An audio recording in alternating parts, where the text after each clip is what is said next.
मुसलमान पहले उतने अनपढ़ थे, बहुत कम पढ़े लिखे थे, इसलिए उन मुसलमान भाइयों के वोट को लेने के लिए ये लोग हिंदुओं के खिलाफ बोलते हैं, मठ मंदिर के खिलाफ है कि मुसलमान खुश हो। लेकिन अब वो मुसलमान समझ चुके हैं और चुनाव जीतने के लिए बाबाओं के मंदिरों में जाके मत्था टेकते हैं और बाहर में आकर अपना जो है कि नहीं तुष्टीकरण का राजनीति करते हैं और कुछ कमेंट करते हैं। ऐसा मठ मंदिर के बारे में नहीं बोलना चाहिए। अगर ऐसा बोलते हैं तो फिर जितना मस्जिद है, हज का भवन है, उसी में हॉस्पिटल खोल दीजिए।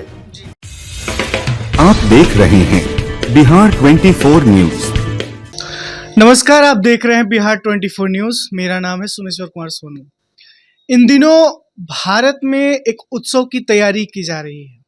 22 तारीख को अयोध्या में भगवान श्री राम बड़े लंबे प्रतीक्षा के बाद अपने महल में विराजमान होंगे, लेकिन वही एक दूसरी तरफ कई राजनेता जो अपनी राजनीतिक रोटियां सेक रहे हैं, इस पूरे विवाद और मंदिर निर्माण पर उटपटांग बयान दे रहे हैं। हमारे बिहार के मुख्यमंत्री या बिहार के उप मुख्यमंत्री तेजस्वी यादव ने भी पूरे मंदिर को लेकर एक तरीके से विवादित बयान दिया है। उन्होंने कहा है कि मंदिर हमें पेट नहीं भरेगा, मंदिर में हम जाएंगे तो वहाँ पैसे देने पड़ते हैं।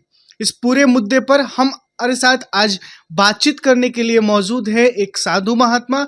जानेंगे कि क्या मंदिर केवल दान दक्षिणा के लिए ही होता है, क्या मंदिर मानसिक गुलामी का प्रतीक है, या मंदिर श्रद्धा, आस्था और अनेक भक्ति लोगों के लिए जो अपने मन की मनोकामना पूर्ण करना चाहते हैं वैसा प्रतीक है, क्या है।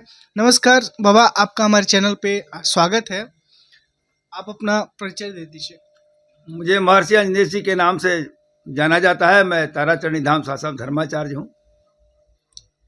बाबा, हमारा कहना है कि जो बिहार के उप मुख्यमंत्री तेजस्वी यादव ने जिस तरीके से भरी सभा में कहा कि मंदिर निर्माण से जो करोड़ों रुपए खर्च हो रहे हैं उससे कुछ और निर्माण किया जा सकता था, अस्पताल या अन्य शिक्षण संस्थान, लेकिन क्या ये केवल मंदिर पर ही लागू होना चाहिए? देखिए, सब लोग राजनीतिक व्यक्ति लोग हैं और इन लोगों के बात पर हम लोग टीका टिप्पणी क्या करें, क्योंकि जैसे हाथी के दो दांत होते हैं, खाने का दूसरा और दिखाने का दूसरा। तो ये हाथी के दांत वाले खाने को ये लोग सब मठ मंदिर में जाते हैं, अनुष्ठान कराते हैं, पूजा करते हैं और चुनाव जीतने के लिए बाबाओं के मंदिरों में जाके मत्था टेकते हैं और बाहर में आकर अपना जो है कि नहीं तुष्टीकरण का राजनीति करते हैं और कुछ कमेंट करते हैं। तो भगवान इनको सद्बुद्धि दे, ज्ञान दे।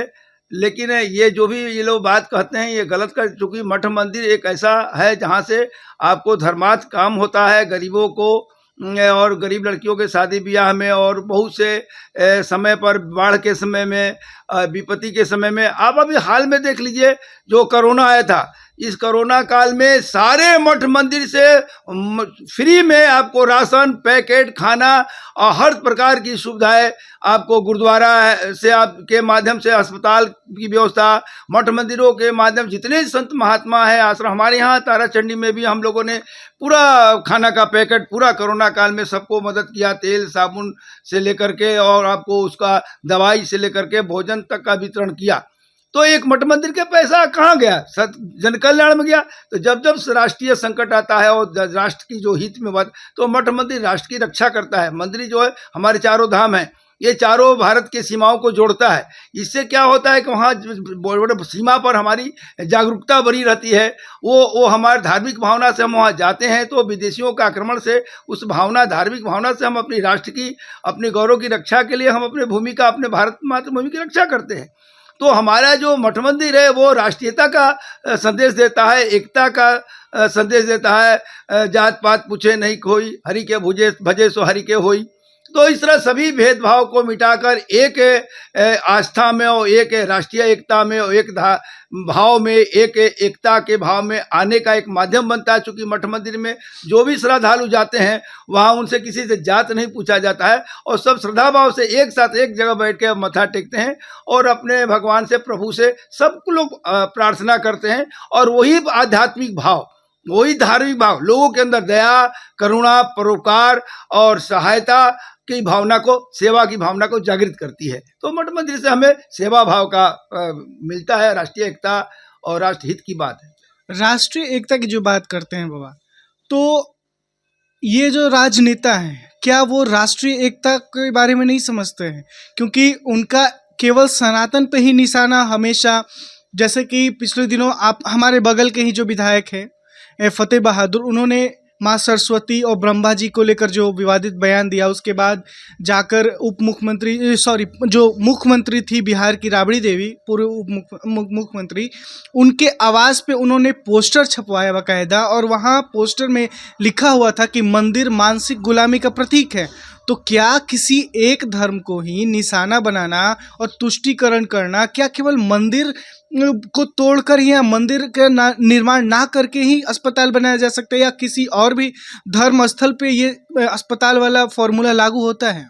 देखिए, इसमें क्या है कि अब तो हम लोग संत महात्मा हैं, राजनीति की बात नहीं करेंगे, क्योंकि ये तो जो और आज जो ये चाहते हैं वो भी होने वाला नहीं है, क्योंकि ये मुसलमान पहले उतने अनपढ़ थे, बहुत कम पढ़े लिखे थे, इसलिए उन मुसलमान भाइयों के वोट को लेने के लिए ये लोग हिंदुओं के खिलाफ बोलते हैं, मठ मंदिर के खिलाफ है, कि मुसलमान खुश हो। लेकिन अब वो मुसलमान समझ चुके हैं, अब मुसलमान भी इनके बात पर, इनके कहने, हिंदू को गाली देने से, मठ मंदिर को गाली देने से मुसलमान इनके ओर जाने वाले नहीं है। वो समझ गए हैं कि ये बहुत दिन से आज़ादी के बाद से ये लोग मूर्ख बनाते रहे, मुसलमानों के नाम पर हिंदुओं को, मठ मंदिरों के खिलाफ लड़ाते रहे, लेकिन फ़ायदा आज मुसलमानों को कुछ नहीं हुआ। आज वो मुसलमान देख रहे हैं हमको कहाँ फ़ायदा है। अब उत्तर प्रदेश में जाकर देख लीजिए कितना मुसलमान वहाँ खुश हैं।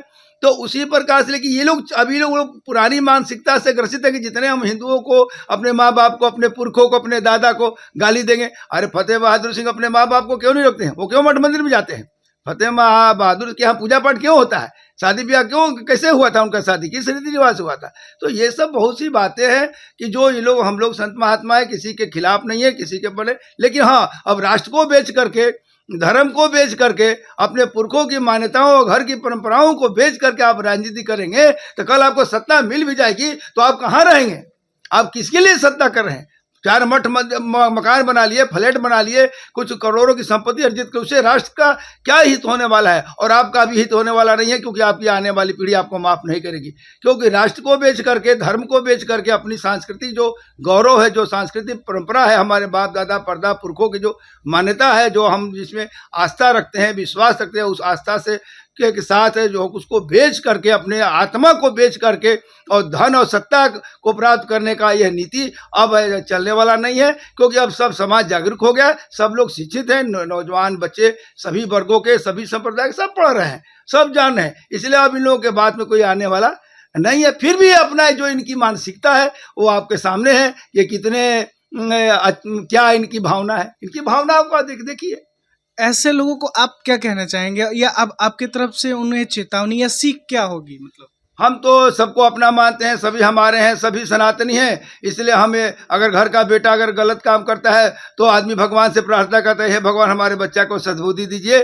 तो हम यही कहेंगे कि हमारे जो भारत के जो हमारे लोग हैं, सनातनी सपूत हैं, जो भी हैं, तो इन लोगों को भगवान सद्बुद्धि दें और अच्छे कर्म से, सत्कर्म से, विकास की बात करके जो है कि नहीं, आप लोगों अपना आगे बढ़ावें, अपना काम करें। ये गलत बात है, ऐसा मठ मंदिर के बारे में नहीं बोलना चाहिए। अगर ऐसा बोलते हैं तो फिर जितना मस्जिद है, हज का भवन है, उसी में हॉस्पिटल खोल दीजिए जी, वही काम कर दीजिए, दोनों तरफ बोलिए। हज इतना रुपया, करोड़ों रुपया लगा के हज भवन बनाए, काहे बनाए? उससे क्या फायदा है आपको? तो पूजा पाठ के लिए काहे से करते हैं? तो उसमें आप अस्पताल खोल दीजिए, स्कूल खोल दीजिए, विद्यालय खोल दीजिए। अभी हम कल न्यूज़ देख रहे थे, बिहार में बहुत से भी गाँव में, ब्लॉक में जो अस्पताल खुला हुआ है, सब उसमें गोबर पाता हुआ है, गोईठा पाता हुआ है, भूसा रखा हुआ है। और जो ये ज्ञान दे रहे हैं वो खुद बिहार के स्वास्थ्य मंत्री भी है। आप बताइए, तो जो स्वास्थ्य मंत्री आप हैं, और बिहार के, और कल ही हम देख रहे थे टीवी पर कि बिहार के बहुत से जगह का जो अस्पताल जो बना हुआ है, उसका हाल, उसमें केवाड़ा नहीं है, खिड़की नहीं है, भूसा रखा हुआ है, गोबर पथा हुआ है, जानवर बना हुआ है। तो यही तो आप विकास करेंगे? तो इसलिए अपनी भावना को बदलिए, अपनी सोच को बदलिए। जनता आपके साथ है, लेकिन आप राष्ट्र हित की बात कीजिए, देश हित की बात कीजिए, विकास की बात कीजिए। ये बड़ा छोटा हिंदू मुस्लिम लड़ाना झगड़ाना, मंदिर मठ मस्जिद की बात को अब दिमाग से निकाल दीजिए, क्योंकि अब सब लोग शिक्षित हो रहे हैं। हमारे साथ बात करने के लिए आपका बहुत बहुत धन्यवाद। जैसे कि बाबा ने कहा कि ये जो बरगलाने वाली राजनीति है उसे अब बंद करनी चाहिए। अब हर कोई शिक्षित है, राष्ट्रहित के बारे में सोच रहा है, और जो राष्ट्रहित के बारे में सोचेगा जनता भी उसी के साथ रहेगी। इसी के साथ हमारी इस पूरी मुहिम पे मंदिर मस्जिद और जो राम मंदिर विवाद है इस पे और ऐसी खबरें देखने के लिए हम लगातार हमारे साथ बने रहिए, देखते रहिए बिहार 24 न्यूज़। धन्यवाद।